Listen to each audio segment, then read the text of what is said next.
So today I'm driving through North Dakota on my way to South Dakota, and I got inspiration from some other YouTube people that I watched, and this guy's name is Pete Roberts. He's actually the CEO of a company called Origin USA, and he does a lot of vlogs just like this, where he's driving in his truck and he's talking and telling stories about different business things that have happened, and how his company got to where they are and the things that influence them. And so, really cool story about Origin USA, because they make everything under their own roof and have, I think, up to 100% American supply chain. So just a really cool story. I think they do a good job, and I think they're a little bit, well, I know that they're farther along in their journey than we are, but if you ever want to kind of check them out, then I encourage you to. But I wanted to talk today about, I get asked a question a lot of how did you come up with the idea for Evolution Wheel and the tire product that we make? And it doesn't necessarily happen on the initial phone call with customers, but a lot of times, at a trade show or behind closed doors in conversation, it'll come up. My background is I had a used construction and agriculture equipment sales and rentals company, and I did a lot of skid steers in terms of skid steer sales. And I was at a show one time, and this customer came to me looking for a solution for traction. He kind of showed me some things that he had found, and that I didn't really like some of them. I thought that they could be improved upon, and so basically I got an idea at that show and came back and found a company to design it and use CAD and all that kind of stuff to engineer it. And then, that took some time. Then we made the first prototypes and we tested them.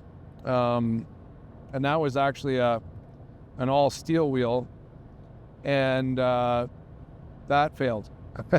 That became an expensive lesson in what happens when you develop a product that doesn't resonate with a broad market and with customers. So we made that product for about a year, and I spent more money on marketing than I got back in gross revenue on sales.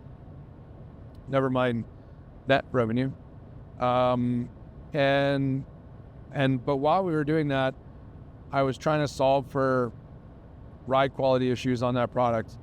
And so, I thought, well, we could make rubber segments and we could bolt them onto this thing, and or we can clamp them on somehow, and that'll allow customers to have, the best of both worlds. They can have, superior traction in forestry conditions and things like that.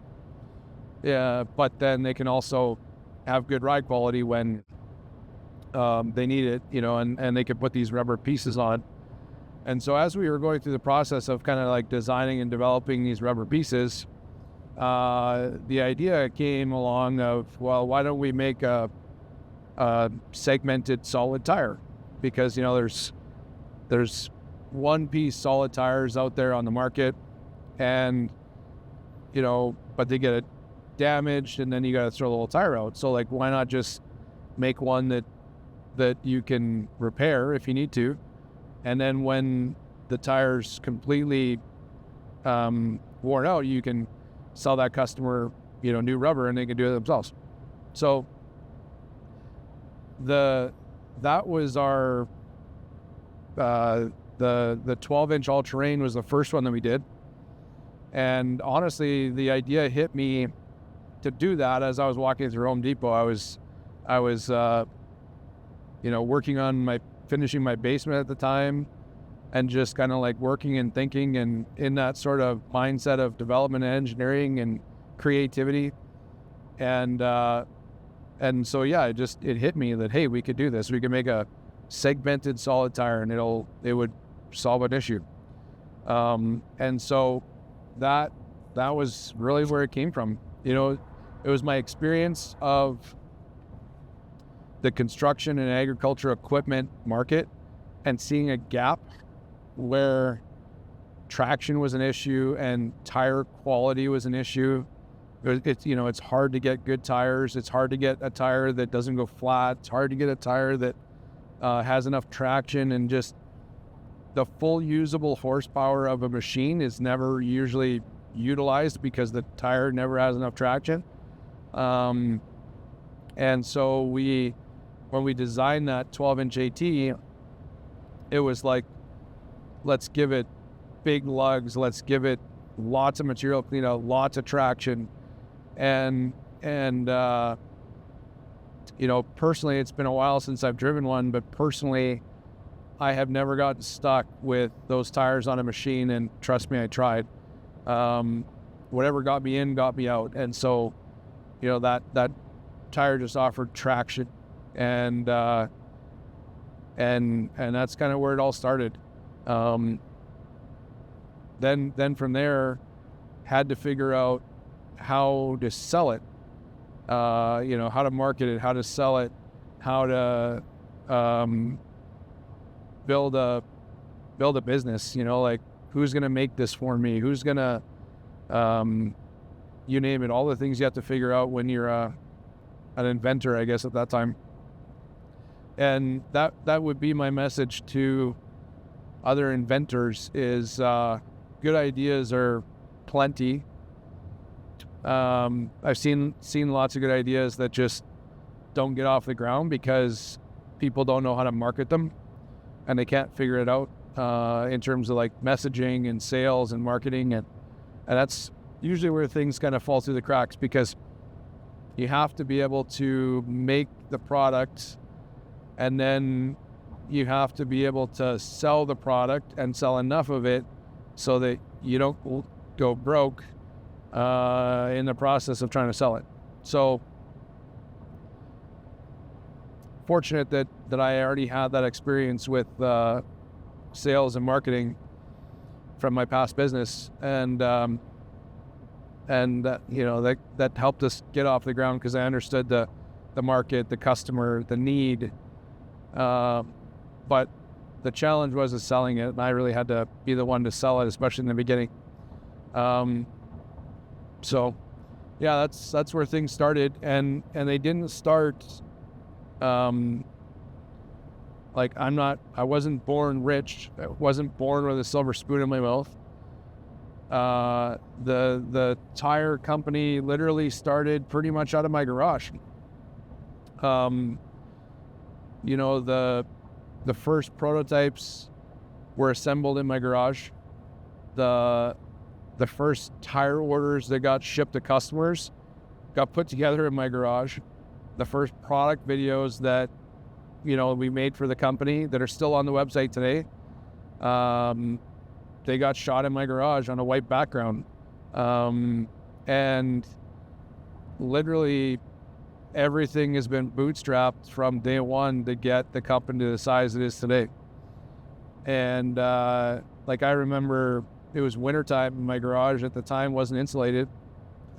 And I literally assembled some of the first tires on the front landing of the inside of my house. Inside the garage door on the tile where you went into the garage door. That was inside the house. I put the tires together there on the tile because it was too cold to do it in the garage. And so to go from that to where we are today, there's been a lot of right decisions made, whether they were planned or lucky. You kind of you take both. But that's how things started. It wasn't a perfect plan of execution. It wasn't a hit the lottery. It was years and years and years of growing and learning and getting things right. So if you're an inventor or another, entrepreneur out there and at the beginning of your journey, then I wish you the best. And I do encourage you to look inside to yourself to make sure that it's something that you really want to do, and see through, because there's a lot of twists and a lot of turns that happen. But it is possible to, start a company from very little. Fortunately, I had another business that was funding the growth of this one. But yeah, it can be done. Can be done the hard way. You don't need to have multi-millions of dollars in venture capital cash and all these kinds of things. But just be prepared that it can be a struggle. Personally, I've sold a house, leveraged things, done this, done that, all these kinds of things that entrepreneurs have to do to make their dreams a reality. And yeah, you gotta go through those hard times, but those are also some of the best learning lessons and some of the best university courses that you can take. So that's the story of how Evolution Wheel started, and there's lots more to it, but we'll get into that another day. Wish you well, and stay tuned for more.